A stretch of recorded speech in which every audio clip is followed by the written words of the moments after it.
The Clock of Shadows. One of the most intriguing mysteries I encountered at Hogwarts began on a quiet, unassuming afternoon in the library. I was poring over an old manuscript on time travel spells. Yes, still obsessed with time turners, when I noticed a reference to an artifact I had never heard of before. The Clock of Shadows. This ancient timepiece, according to the text, had the power to manipulate time in ways even more profound than a time turner. But it was said to be hidden deep within Hogwarts, its secrets guarded by a series of complex puzzles. The Clock of Shadows, created by a renowned but reclusive wizard named Daedalus Blackwood, was said to be able to pause, rewind, and even alter specific events in time. However, the manuscript warned that the clock's power came at a cost. Those who sought to use it had to possess great wisdom and restraint, lest they risk unleashing untold chaos upon the timeline. Fascinated and somewhat cautious, I decided to share my discovery with Harry and Ron. We convened in our usual spot in the Gryffindor common room, the fireplace crackling with warmth. Harry's eyes lit up with interest, while Ron, though a bit skeptical, was willing to embark on another adventure. Our first task was to locate the clues leading to the clock. According to the manuscript, the first clue was hidden in a place where time seemed to stand still. After some deliberation, we realized it referred to the Hogwarts clock tower, a place we had rarely explored. Navigating the labyrinthine corridors, we made our way to the clock tower. The massive, ancient clock loomed above us, its gears and pendulums moving with a steady, rhythmic tick.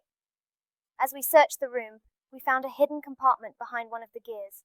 Inside was an old, tattered parchment inscribed with a riddle. In the chamber where knowledge resides, seek the book with shifting tides. Between the pages, the path is revealed, to the shadows where time is healed. We quickly realized the riddle referred to the library's restricted section, where many books contained spells and knowledge that were often guarded or enchanted.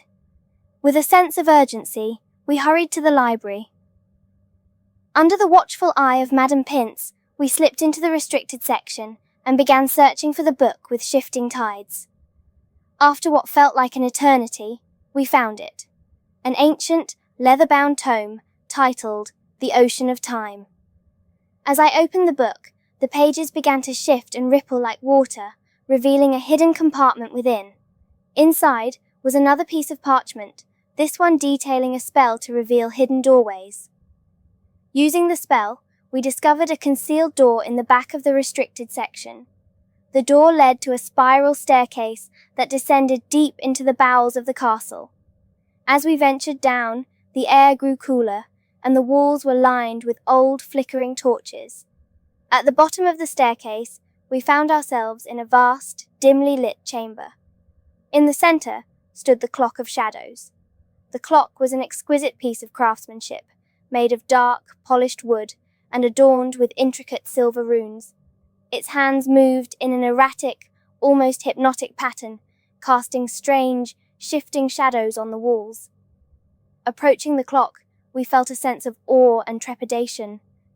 The air seemed to hum with the clock's power, and we knew that we had to be careful.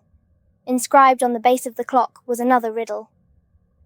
To wield the power of time's great might, one must stand within the light. Balance the scales, truth must be found, or time's curse will keep you bound. Realizing this was a test of our intentions and wisdom, we each took turns, standing in the light cast by the clock's face. As we did, we were shown visions, moments from our pasts where we had made difficult choices, faced fears, and learned valuable lessons. The clock seemed to be gauging our understanding of the consequences of our actions and our willingness to accept them. When it was my turn, I was shown the moment I decided to use the time turner in my third year, juggling an impossible schedule to take more classes than any student should. I saw the toll it took on me, but also the knowledge and growth it brought. The clock seemed to ask if I would make the same choice again, knowing all that I did now. With a steady heart, I nodded, accepting both the wisdom and the burden of that choice.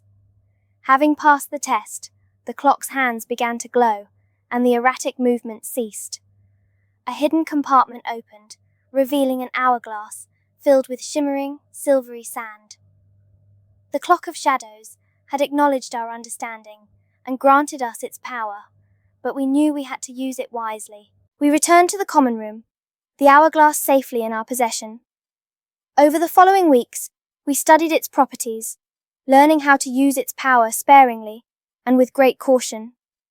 We discovered that while it could indeed alter time, its true strength lay in its ability to reveal the deeper truths of our choices and the ripple effects they created. In the end, the Clock of Shadows became a tool, not for rewriting the past, but for understanding and learning from it. It reminded us that time, with all its mysteries, was a tapestry of interconnected moments, each decision weaving the fabric of our lives. And so, the Clock of Shadows remained a symbol of our journey, a reminder of the delicate balance of time and the wisdom required to navigate its currents. We continued our fight against Voldemort, armed not just with power, but with a deeper understanding of the weight of our choices and the enduring impact of our actions. And that, dear friends, is the tale of the Clock of Shadows, a story of time, wisdom, and the enduring quest for understanding. It teaches us that while we cannot change the past, we can learn from it, shaping our future with the knowledge and insight we gain along the way.